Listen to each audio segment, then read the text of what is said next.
Roxanne Emmerich is one of the most applauded businesswomen in the United States.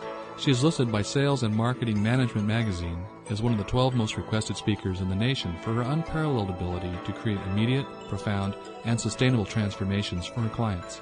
Hundreds of clients have recorded doubling their customer satisfaction scores within 30 days of one exposure to Roxanne. Many have reported sales growth of 25% to more than 100% within 6 months. From her simple beginning as a Wisconsin farm girl, she went on to be recognized as Entrepreneur of the Year 3 times. Now she teaches her clients strategies she has used with the 5 businesses she has owned, several of which she brought to the #1 position in their industries. Her client list includes many of the fastest growing companies in the world and others that needed an immediate turnaround in order to survive. Let's join Roxanne Emmerich. Who do you have to be to create the change you need to lead? I live in Minneapolis. When I first moved to Minneapolis 9 years ago, I went to the first place you must go to when you go to Minneapolis, which is Mall of America, of course. And I walk into the mall and I go from store to store to store. And every store I walk into, they say the same thing. What do they say? Can I help you? And I would say back, no, just looking. Now, this went on 50 or 60 times in a row. It got to be quite comical. I started to see a pattern. Finally, I walk into a store. A young man walks up to me. He looks me in the eye and he says, stay there. I thought this was going to be good.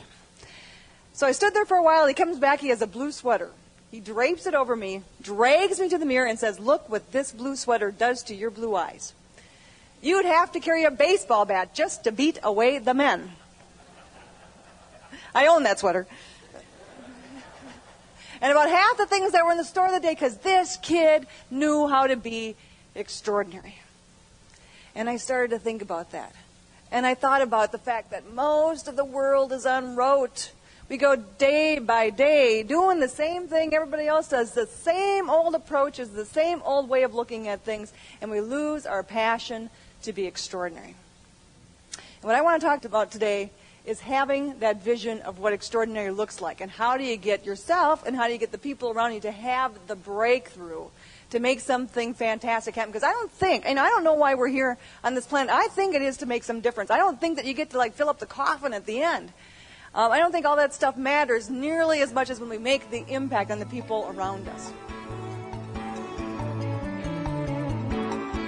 When was the last time you called home and you said to your significant other, honey, today I performed average? We don't. Because we don't call home about that, but we sure do call home when we've created something extraordinary. When our passion was alive for making something significant happen, we feel good about the significance we've had in the world. But the reality is, it doesn't happen enough. Depending upon the study that you're reading, anywhere from 50 to over 90% of employees don't like their work. They're working at a fraction of their potential. When they come to work, they don't bring all their skills. They don't bring all their passion. They do not bring all of their aliveness. And it is that sense that you really engage in. That's what you hire in an employee. But it is the leadership issues, the things we do and the things we don't do, that creates the messes. You see, leadership is about the things we do and the things that we don't do. Every day in my office for 15 years, I receive phone calls from clients, and they say this to me: Roxanne, my people don't get it. And when I hear that, I know exactly that who in fact is not getting it is the leadership that has just called me, because what they don't understand is that everything that happens within an organization is as a result of something they have or have not done. The only way to get through this problem is to source it, to figure out what is in the way. Because we have so many management practices that we have not challenged, we do not break through. You see, we have belief systems. Everyone has a belief system, oftentimes based upon belief systems that other people gave them. And that's why Republicans raise little Republicans and Democrats raise little Democrats and Methodists raise little Methodists, because we don't challenge our religious beliefs, any of our beliefs for that matter, and we take on what has been given to us. And the same thing has happened in leadership.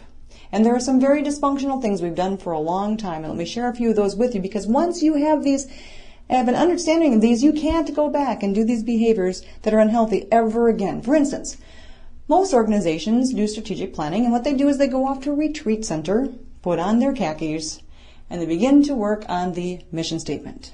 3 hours later, after everyone is looking at each other with very tired and exhausted faces, They finally come up with the mission statement, and it reads like this: to be a leading provider of blah, blah, blah, with outstanding customer service, high-quality products, and above rate of return to our stakeholders.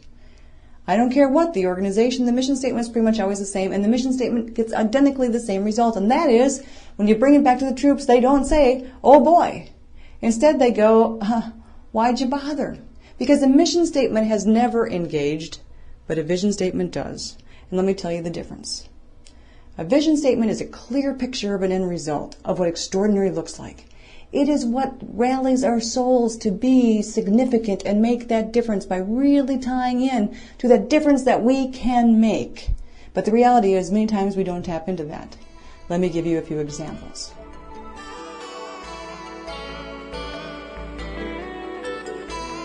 John F. Kennedy's vision was put a man on the moon by the end of the decade. We now know in retrospect it was impossible.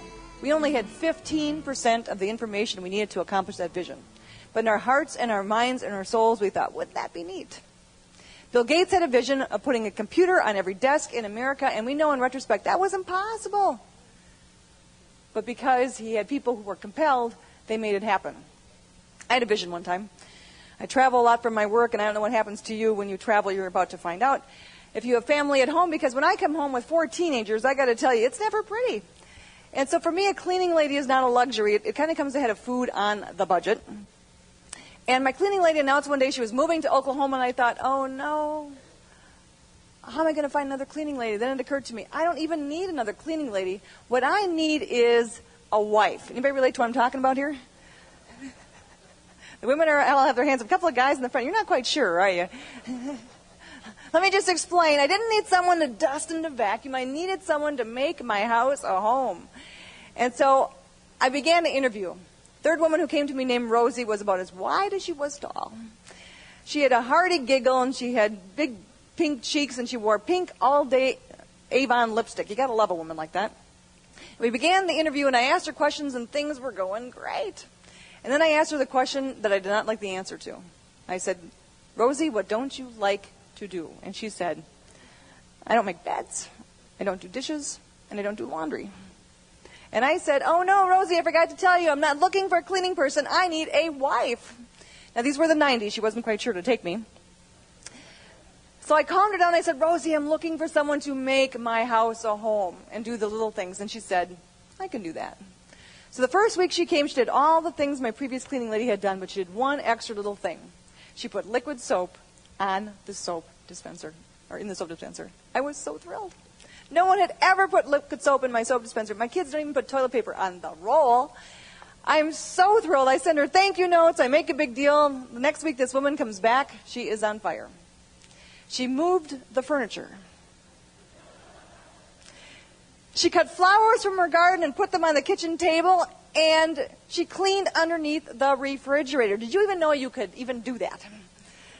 She did all kinds of things that had never been done before, and that week again I sent her thank you notes, and the following week she comes back and she's on fire, and every week it got better and better. But one week I called in from Salt Lake City because my flight was delayed, and I said, I'll be in a half an hour late, and I didn't leave the check yet. Will you want to stick around, or should I send the check? And she says, there's a roast in the freezer. How about if I make that roast? What do you think? He's with me now. I knew it. I came home that night. She had linen on the table. She had crystals. She had made a 7-course meal, complete with tacos.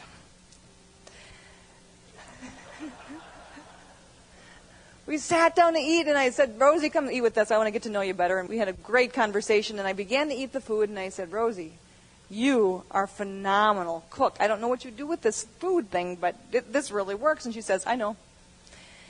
And I happen to notice you're all kind of skinny around here. How about if I cook every week? What do you think? Shouldn't be a problem. And so I came home every week after that. I came to a complete and total meal. Every week after that, I got better and better. But the week I knew she truly got the vision was the week she went to the garden, cut rhubarb, and made a rhubarb pie. Yes.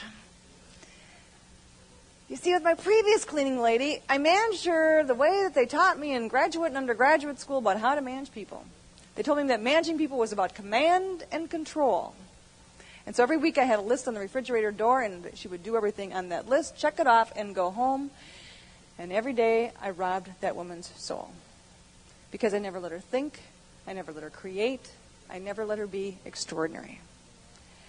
And my point is this. Do you have a vision that compels?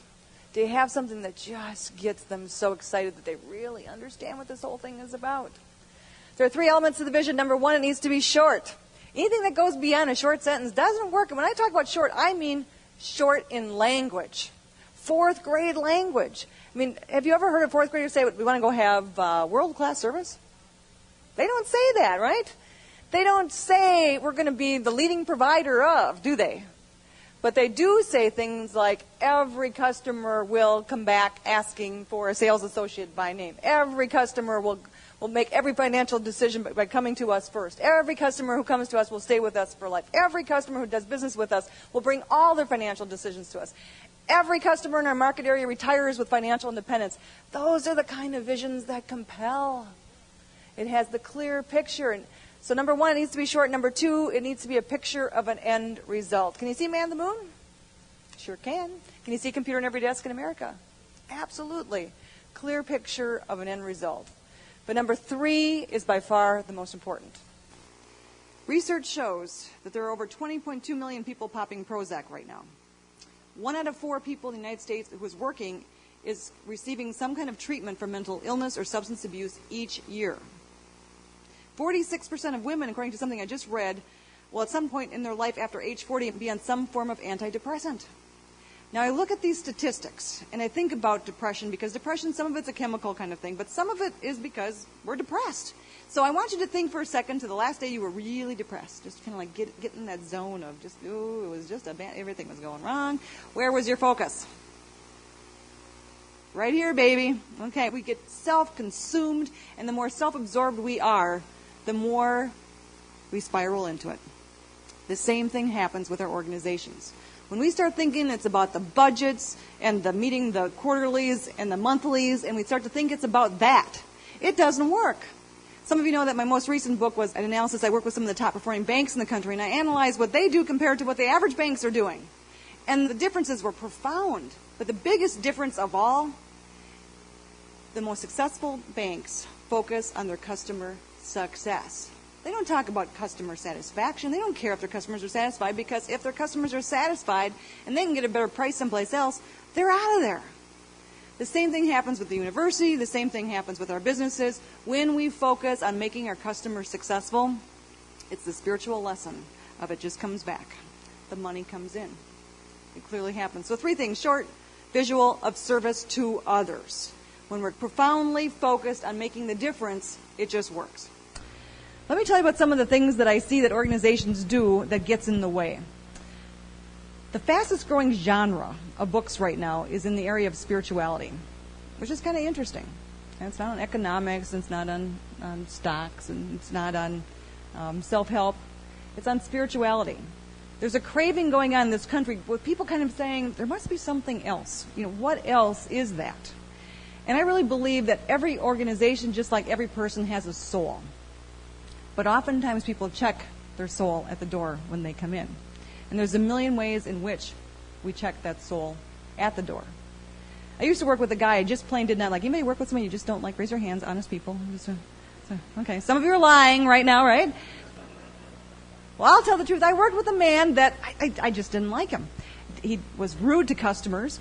He was emotionally abusive to many of the employees. I would have people lined up at my desk every day at closing, crying and whining and complaining about things this guy had said or done. And finally one day I thought to myself, he's not my direct report, but somebody's got to have this conversation. So the very next day I offered to take him to lunch. So I took him to Hardee's. You don't spend good money on a guy like this, okay?